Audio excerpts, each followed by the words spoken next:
Today, I woke up in the beauty. I woke up in my tent in the dunes at Whiterocks Beach on the north coast of Ireland, listening to the sound of the waves and surrounded by birdsong as I watched the sunrise. Despite a horrible long day at work, exhausted and drained from a hangover after a bout of self-sabotage, I still managed to get myself on a train and travel for 2 hours to get to the coast. Then I hiked along the beach and through the winding trails high up in the dunes, looking for somewhere to pitch my tent, somewhere out of the wind, as the light diminished and on into the dark. I eventually found a spot that was sheltered with a slither of flat ground. And why? Why did I do this? I did it because I wanted to wake up on my 47th birthday in the beauty. It was a gift from myself to myself, and it was the best gift.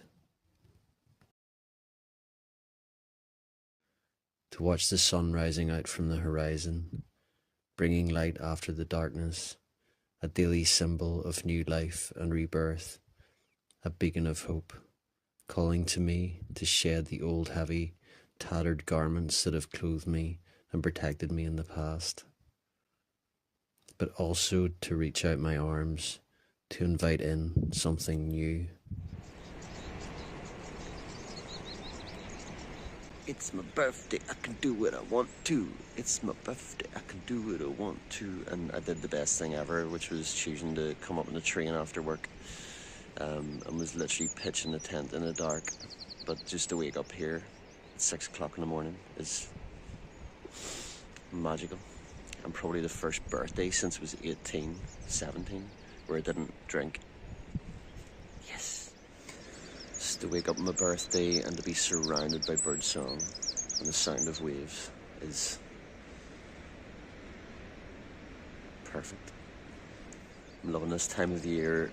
Like, all the arrivals from Africa have come in. We've got the swifts have arrived as well, and it's great seeing them, even in my street, buzzing about right into the really dark parts of the evening.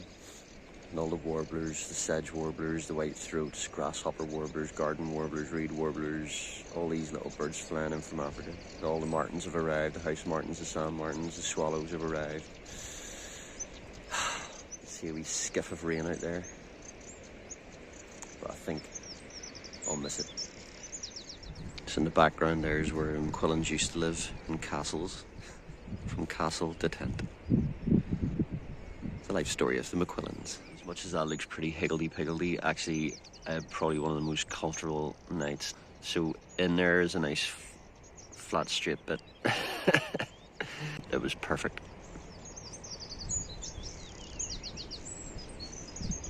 I have a feeling I'm on an equestrian trail actually, so we should really finish this coffee and get packed up. Clear the way just in case there's any early morning horse riders.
So in this wee bum bag I've got my new DJI Neo. I didn't bring my bumpers though. I should bring my bumpers. Got my lower noise pink propellers. There's a swanky controller in there as well. So that'll be on me ready for any wee quick shots along the way. This is the wee Atom Tech tripod that I use. This is it all folded up. It's so compact, so light. This is a wee remote that you can just pull off and then start your phone automatically with Bluetooth. But it's super light, and I can just go in my wee chest pocket and pull it out, use it as a selfie stick. Brilliant. Right, so that's all things tidied, cleared. I got this wee Adidas Terex, 3-layer, super lightweight top. And I got it for 16 quid brand new on eBay. It doesn't have any hand pockets in it, but it's got this sweet chest pocket and it packs into that. The plan is basically down there is the Whiterocks Beach car park. And that is, there's a toilet block there. The toilet's open at 8 o'clock. There's a wee coffee van there. But I think I'll just go down there, maybe have another coffee. And then essentially just plan what I'm going to do and what time the buses are. So I'm planning on picking up a bus along this road in behind me, and it'll take me through to Ballycastle for the next part of the adventure. This is great. Also in this little area, kidney vetch, purple orchid. Well, I think it's purple orchid. I know there's pyramidal orchid, but I think that's purple orchid because it's not pyramidal. And a wonderful little primrose.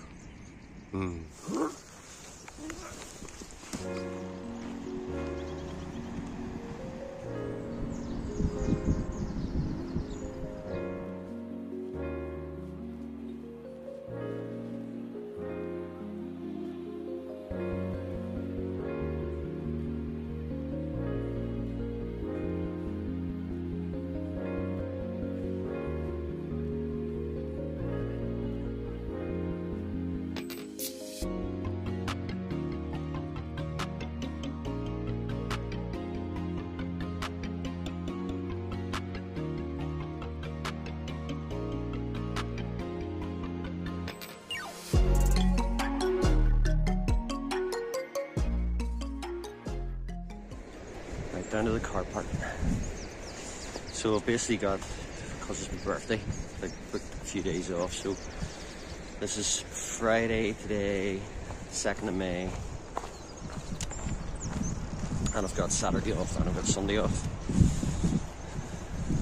And the forecast isn't as amazing as it was going to be. It's going to be a bit off and on today, but we missed those wee skips of rain. I thought they were going to come in actually. But it's not raining and it's not super windy, so no complaints. And the light plan is it's going to be in an area essentially, so Ballycastle's definitely part of it. I'm going to take in, I think, Knocklayd, which is the lump of a mountain behind Ballycastle, and then also Cushendun and also Cushendall.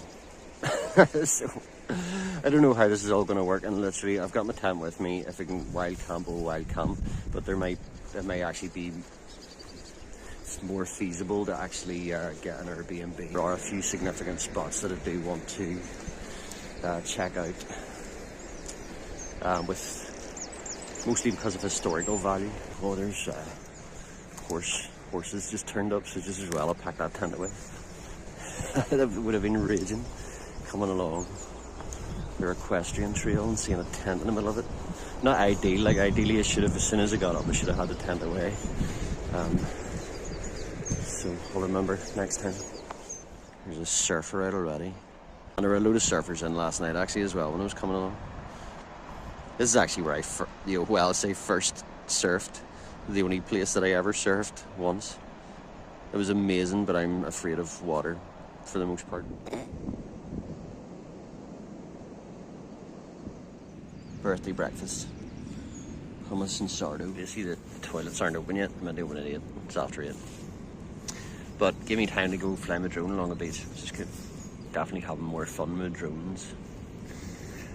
Feel much more at ease with them.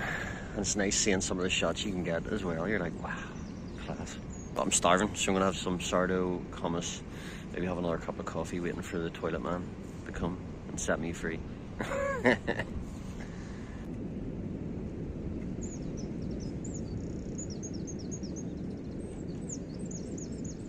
worked out brilliantly.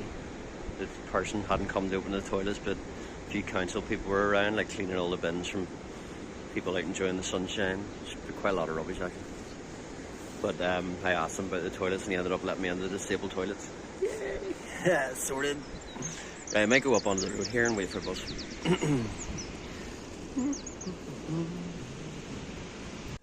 There's a legend to let me into the toilets.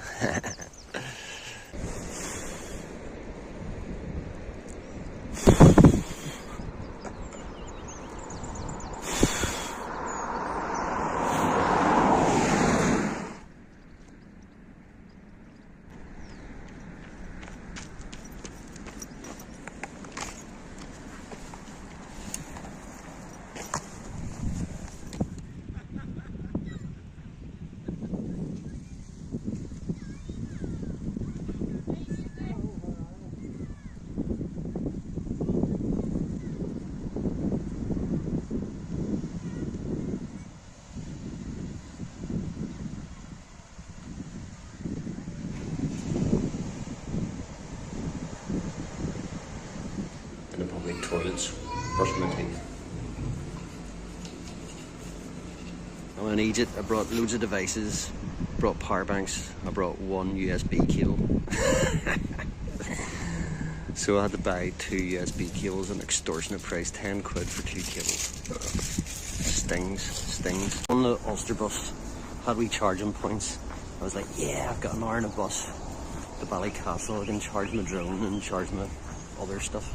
And then I have 1 cable. I was discombobulated the morning I was packing my bags. So basically what I want to do is just go find somewhere where I can like charge stuff up.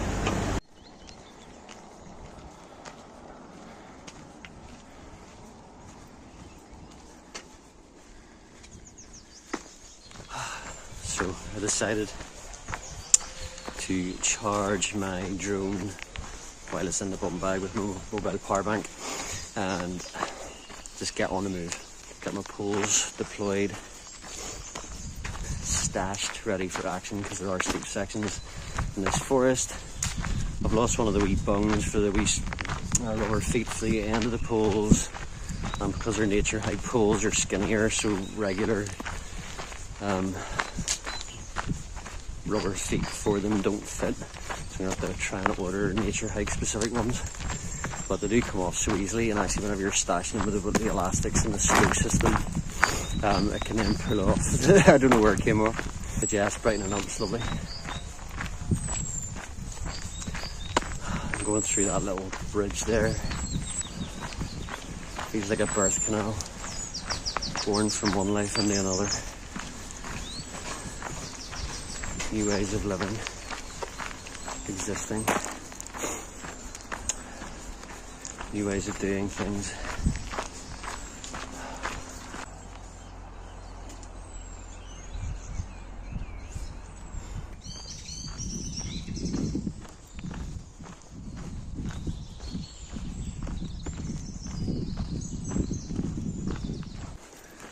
This is much better.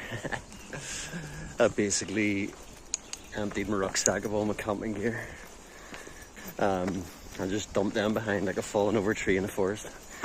Marked it with Google Maps just so that I don't lose where they are. I think originally my plan had been to actually do a summit camp on top of Knocklayd. Then ditch my gear, pick it up on the way through here, back into Ballycastle, pick up any other food and water I need, and then make the next part of the journey. So it'll make it much more enjoyable, because there definitely are steep sections in here, and even with the poles, which do make a world of difference, it's still nicer when you don't have that weight on.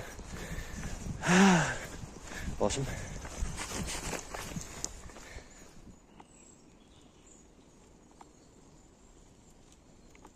It's basically continuing up this path out of Ballycastle Forest, and then it'll go right, and then up the lump. This doesn't look like much in the screen right now, but from here that looks like a slug and a half. Load of sheep up there. If they can do it, I can do it. So that is the way up the Agnews Hill. It's just like cross the stile straight up. And again, does not look ominous in the screen that I can see, but it looks intimidating AF from here. I've got something stuck to me hat. This is the Hollyland Lark M2 setup. After that video we did with the cheap Zeal Sound AliExpress mics, I was like, I'm gonna get better mics. Saw the reviews on these, loved how small they were, little magnetic clips. This just clips on anywhere, and it comes with lanyards you can clip it on to, or you just clip it on here without the little muff on it. It's like they are tiny, like they're wee dinky mics. And then it's obviously this. It's probably one of the downsides of this one, because that is so in your face. Little muff, but you could have it like elsewhere or whatever. I just need to get into the habit and the discipline of actually using them whenever it actually is windy. I imagine up there it's going to be pretty windy, and it might be too windy for me to fly the drone. Although the wee Neo is actually done pretty well. Like, I've seen it up in the sky, like doing, but just seems to manage all right. It's like the underdog. Ah, look at this blue sky, sunshine. Amazing. So actually this gate is chained, but it's the only way to get up Knocklayd. It's shot by a farmer on my birthday.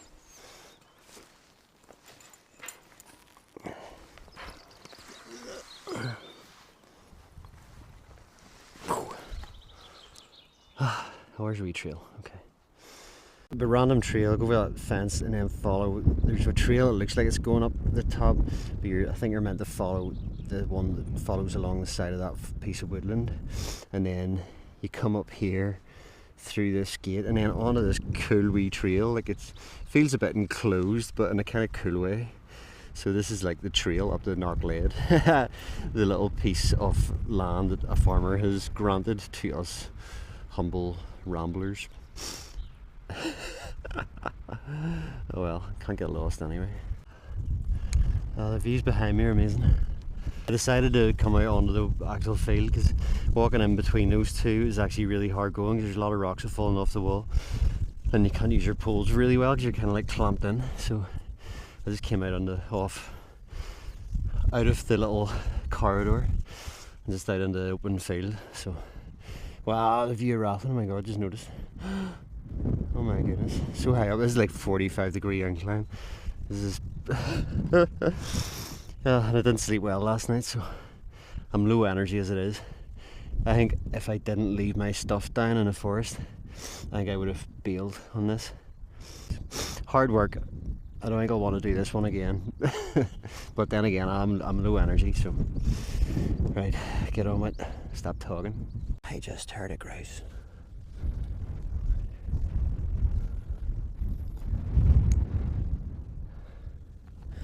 Oh, the wind is so strong, so if you can hear this with these mics, then they're a win. I've never actually seen a grouse. I've only heard them. So it'd be really cool. And you can't see them, so they're like strutting about a bit like pheasant. There's their wee heads poked up out of the reeds. I'm literally levering myself up this hill with these poles. Without these poles I would not be able to do this. No way at all.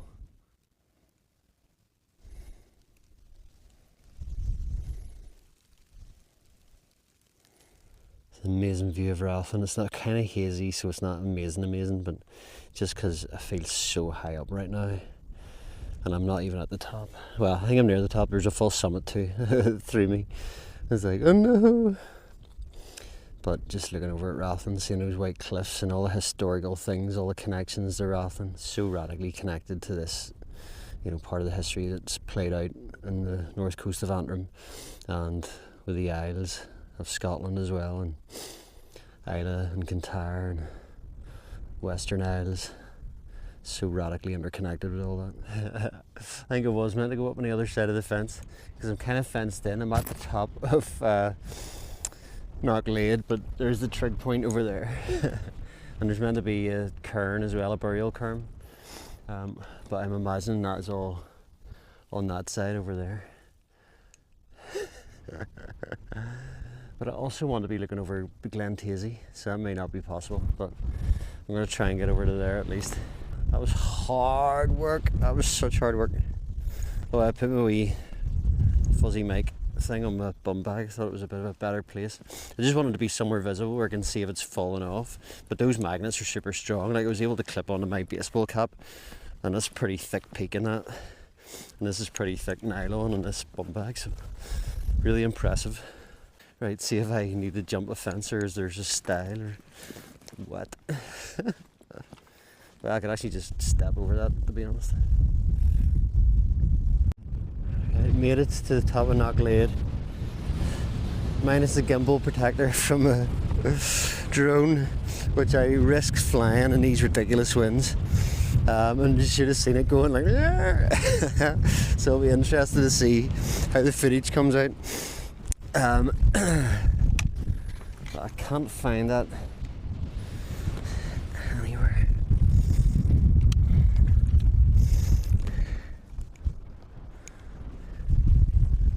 Stashed in a pocket. It probably will be still in a pocket somewhere. I just can't find which pocket I put it in. Alright, I'm gonna get a windproof jacket on, sit down, get some bread and hummus into me, some nuts or something, and I think just make my way down. I think my whole project is scuppered because of the wind. Jeez. Any more sheltered here? Is that better? Well, that's not bad actually. It's a wee bit sheltered. Totally uncomfortable, but sheltered nonetheless. Ah, and there's the sun coming out. Oh. Starving. Time to go. I found my gimbal protector. So wind has picked up massively and there's an iciness to it. Just came out of nowhere. So yeah, that's going to determine lots of things. I'll get back to Ballycastle and decide. I might just stay in an Airbnb or something like that tonight. I'm going to be busted. I didn't sleep well last night, and actually last night's walk through the dunes to try and find a camp spot was more undulating and challenging than I'd anticipated.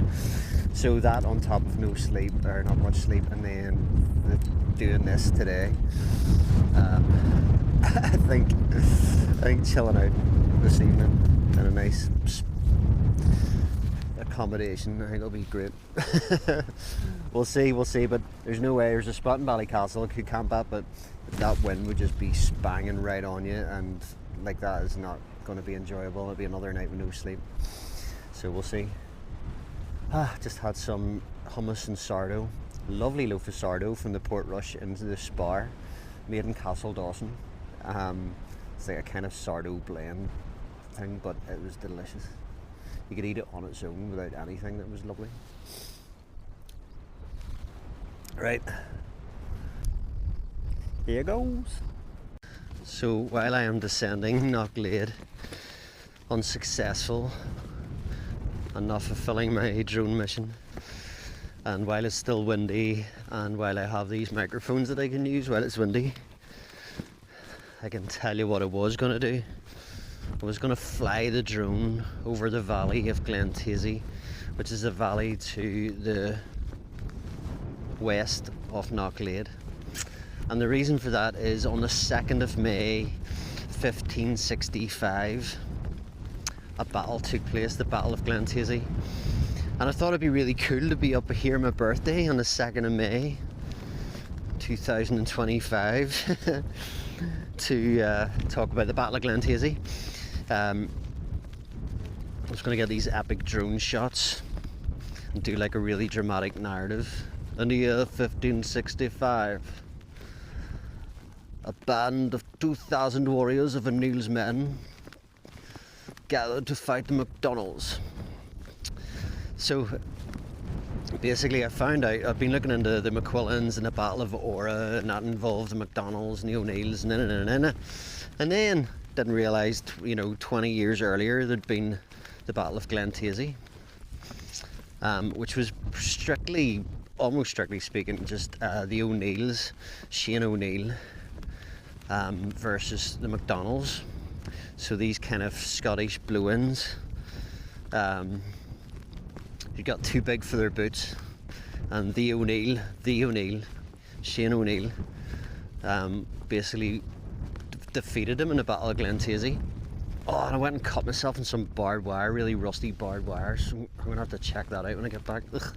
Anywho, right, yeah, so I might still visit some of the other historical locations associated with that battle.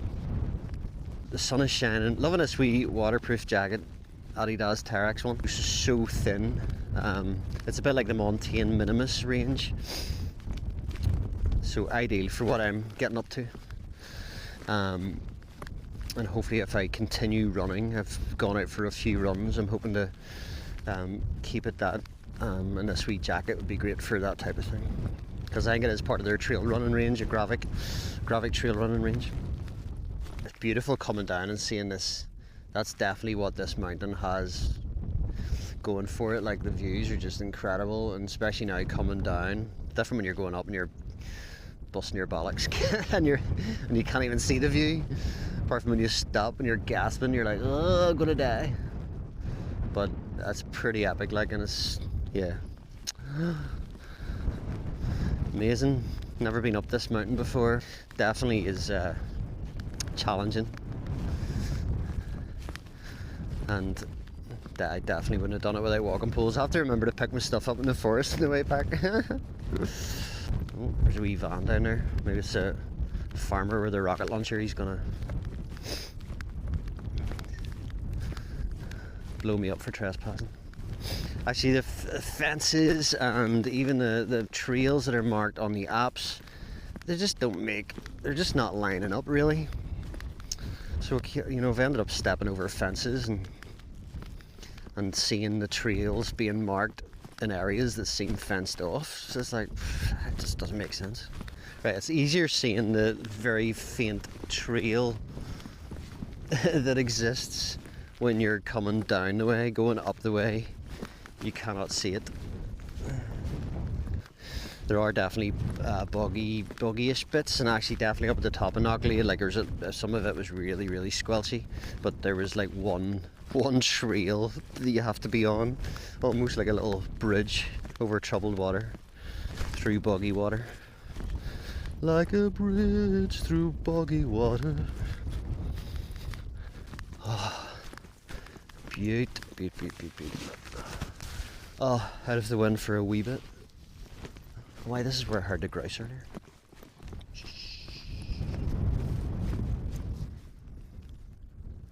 Ballycastle. If you weren't so Ballymena, or you're Ballymoney, you'd have a Ballycastle for your Ballyhome.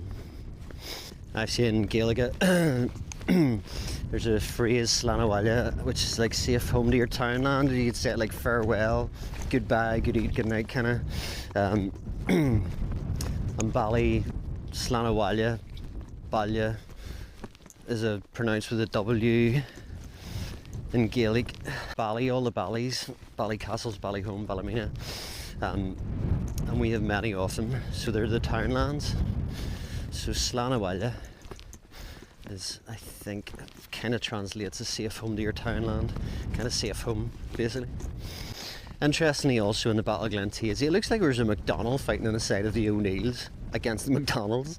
I'll have to look into that. Like, but the more I'm looking into this and seeing these kind of like alliances and then like marriage arrangements that are very much like kind of about power plays, and this goes back to like the Bruces and the De Burghs, the Bissets and the McDonalds, McQuillans and the McDonalds, even like intermarrying, the O'Neills, and I think with the McDonalds they changed allegiances quite a lot. I think especially under Shane, he was known by the English as Shane the Proud, so he's like kind of seen as arrogant and changing sides and being, you know, being cocky and breaking alliances with people and then basically trying to get them back on his side. And then even with the Kersey as well, the Kersey and the King of Man, so his daughter, who is Afric, who built Grey Abbey,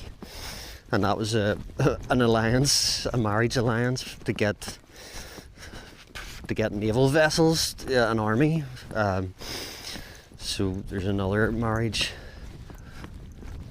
alliance that's more to do with power and strategy, and or you could argue it's actually to keep the balance of power and therefore to keep peace.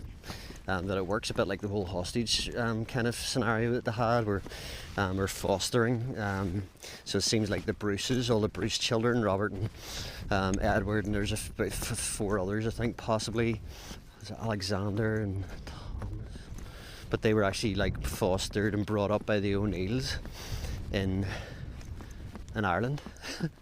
And so they're almost educated into the Gaelic way. And this is where the O'Neills the Bruces through the marriage to the de Burghs end up being like the Earls of Carrick and Upper Glenarm, basically the Larne kind of area around there, and so they have like this kind of like title of Earl, like so the Bruce or Robert the Bruce. Oh, it was a lovely wee orange tip on cuckoo flower, very stereotypical, cliche. As Bruce's power begins to wane, the McDonald's are like start like leaning towards the king, and you see this quite a lot. He's shifting, very pragmatic, I suppose is what you would call it. Deeply pragmatic. What is going to work for the clan? Who's good to support now, and when is it time to ditch them? You know, pledge fealty 1 minute and then behind closed doors be planning rebellion. Fascinating. That I went up that. And then the top there that I can see is where the false summit was. And that was a kick in the balls, getting up there and thinking that was it. And it was like, no, sort of, it's not as steep, but it flattens out and you still have to go for a good wee bit. God, that was steep. I think I started walking at like 10:30 from Ballycastle, and it's like 1:30 or after 1:30 now. Jeepers. Right, here's the climby bit. Oh, laces undone. So, from what I know, Battle of Glentasy on the 2nd of May 1565.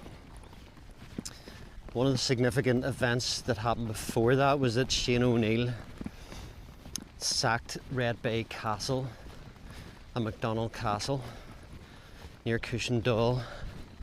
But that was a vantage point over Waterfoot, which is one of the most significant landing places for armies. And probably where Edward the Bruce's armies, probably a significant amount landed when they arrived, 5,000 plus men. So before the 2nd of May and the battle, Shane O'Neill, who's marched a huge army of about 2,000, cuts through the ancient Irish woodland, a pass wide enough for 6 men apparently, and in unprecedented time, the speed at which they cut through the forest and were able to move their army, that it took MacDonald's by surprise. And the MacDonald army, where are they going to come from? They're going to be coming from Scotland, from the Isles, from Kintyre and Islay, with their red shanks and their cairn, their soldiers, their galleys. So they end up stuck in Bonamargy, but it's not where they really want to be. Battle itself, which then was won by the O'Neills, but absolutely amazing. Like seeing the accounts of the force that was amounted, like 200 cavalry, 200 Galaglass. And even the cavalry would have had their squires, you know, and then the Galaglass would have had the people carrying their big, massive, heavy weapons, and like the cairn, the dart throwers, and the ones that were like basically using throwing darts and like short daggers and very ninja styly stuff. But yeah, but like 2,000, like it's incredible. And then the McDonald's there for us as well. But essentially at the end of that, you know, you've got the McDonald's are all captured, like Colin and James, the two main players in the McDonald's of the siblings, and then there's the youngest, Sorley. They are captured, but Sorley boy is released. Oh yeah, so then you've got some of the leaders of McDonald's here, the Donegal McDonald's. 2 years later, so 1567 in Cushendun, at Castle Cora. There's a meeting with the McDonald's to, you know, negotiate a truce, and during that negotiation the daggers came out and Shane O'Neill was murdered, killed, along with his party that had come to Castle Cora for the negotiations. And I'm hoping to visit Castle Cora tomorrow, where Shane was supposedly murdered. The mad thing, it's been great talk. One of my customers that comes into work and in the shop I work in town is actually a historian, and this is his stuff as well. This is his playpen, especially this area, and so it's really interesting talking with him because he's much more knowledgeable than I am. And he's been telling me a lot about these things. And the Glens of Antrim Historical Society, that's actually been very, very helpful. Lots of articles there. Loving that.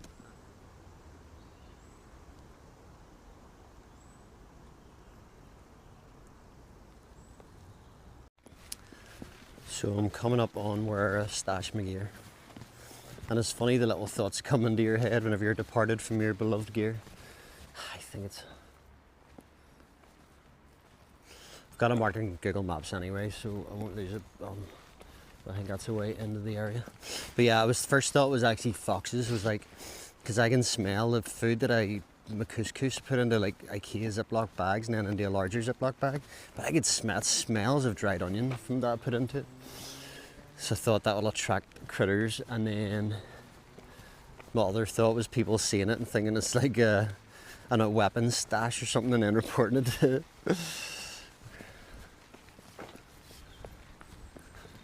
random things that pop into your head whenever you are departed from your stuff.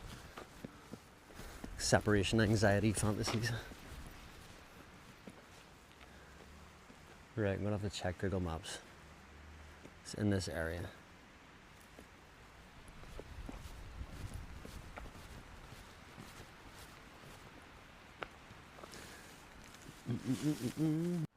Yeah, I'm pretty sure this is the wee trail up and in, and it looks decent in Google Maps.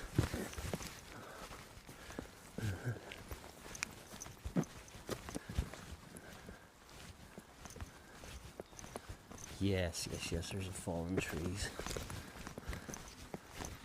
I was going to stash it in behind there, but it would still be visible.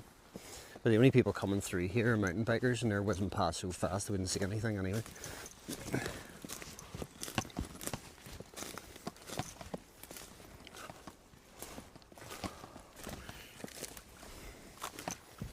Whoop whoop. I'm sort of thankful to see them untouched, and also sad to have to put them back in my backpack again and carry them. Boo.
So I'm waiting on a train. I'm calling this adventure to an end. Absolutely exhausted. And the truth is that the day I was in work and went up north and slept in a tent, had a horrible, horrible hangover. In the push and pull struggle for change in my life. Little self-sabotage, but also the sunny weather we've had. So whenever you've been in work all day and then you get home and there's sun out the front of your house, you're like, get the bottle of wine out, yo. So, but it facilitated me not drinking on my birthday, which is significant in a way. And yeah, I was basically exhausted and didn't sleep well in the tent that night. Even though it was comfortable in the tent, I just didn't sleep. I just don't sleep well in the outdoors in general.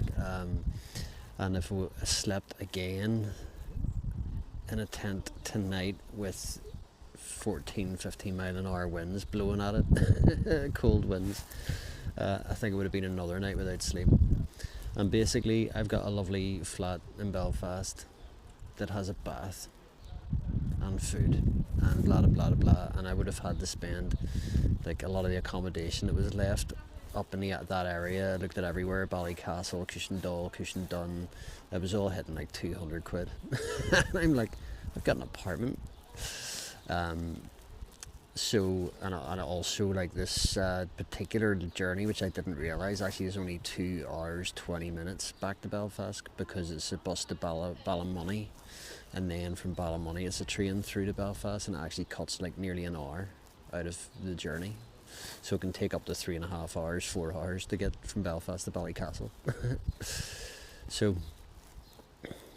I'm happy with the decision I made, and actually, yeah, I feel it's actually a good thing for me to do, to stop having agendas and big plans and beating myself up. It's like, you will fucking do it, whether you like it or not, and don't stop doing that shit. So it was good just to listen to the different parts of me, the one that wanted to achieve all the plans and see all the different new places and whatever else. But I've got another 2 days off and I can do whatever I want with them, and who knows, I could easily just come back up here again. So all good. I'm actually glad. I'm really glad I made this decision. I'm really okay with it.